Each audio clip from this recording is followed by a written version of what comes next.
ఇండియాలో for the first time chips packet తో sun glasses తయారు చేసిన వ్యక్తి ఎవరో మీకు తెలుసా? ఎలా? హౌ? ఆయనే అనీష్ మల్పాని. ఈయన ముంబైలో పుట్టి యుఎస్ లో ఎడ్యుకేషన్ కంప్లీట్ చేసుకున్నారు. ప్రాఫిట్స్ కోసం కాకుండా పర్పస్ కోసం ఇండియా వచ్చి వేస్ట్ ప్లాస్టిక్ కి లైఫ్ ఇచ్చారు. ఈయన ఆశ్రయ అనే స్టార్ట్అప్ ని ఎస్టాబ్లిష్ చేశారు. ఆ తర్వాత సన్ గ్లాసెస్ ని మ్యానుఫ్యాక్చర్ చేయడం స్టార్ట్ చేశారు. అది కూడా ప్లాస్టిక్ ని రీసైకిల్ చేసి పూర్తిగా ఎకో ఫ్రెండ్లీగా మ్యానుఫ్యాక్చర్ చేశారు. అందరూ ప్లాస్టిక్ ని యూజ్ చేసి సన్ గ్లాసెస్ తయారు చేయడం కష్టం అని చెప్పారు, కానీ ఇంపాసిబుల్ ని పాసిబుల్ చేశారు. దాదాపు 1000కి పైగా ఎక్స్పెరిమెంట్స్ చేసి ఆ తర్వాత ఈ ప్రాసెస్ ని కనుక్కున్నారు. ఈ ప్రాసెస్ లో ఫస్ట్ గా చిప్స్ ప్యాకెట్స్ అన్ని కలెక్ట్ చేసి ఆ తర్వాత దాన్ని చిన్న చిన్న పీసెస్ గా చేయడం స్టార్ట్ చేస్తారు.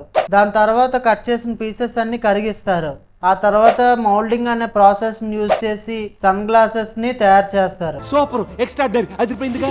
ఓవరాల్ గా ఇన్ఫర్మేషన్ వర్తి అనిపిస్తే ఒక లైక్ చేయండి, మీ ఫ్రెండ్స్ అండ్ ఫ్యామిలీ మెంబర్స్ కి షేర్ చేయండి, అండ్ ఫైనల్ గా మన ఛానల్ ని సబ్స్క్రైబ్ చేసుకోండి. Thank you.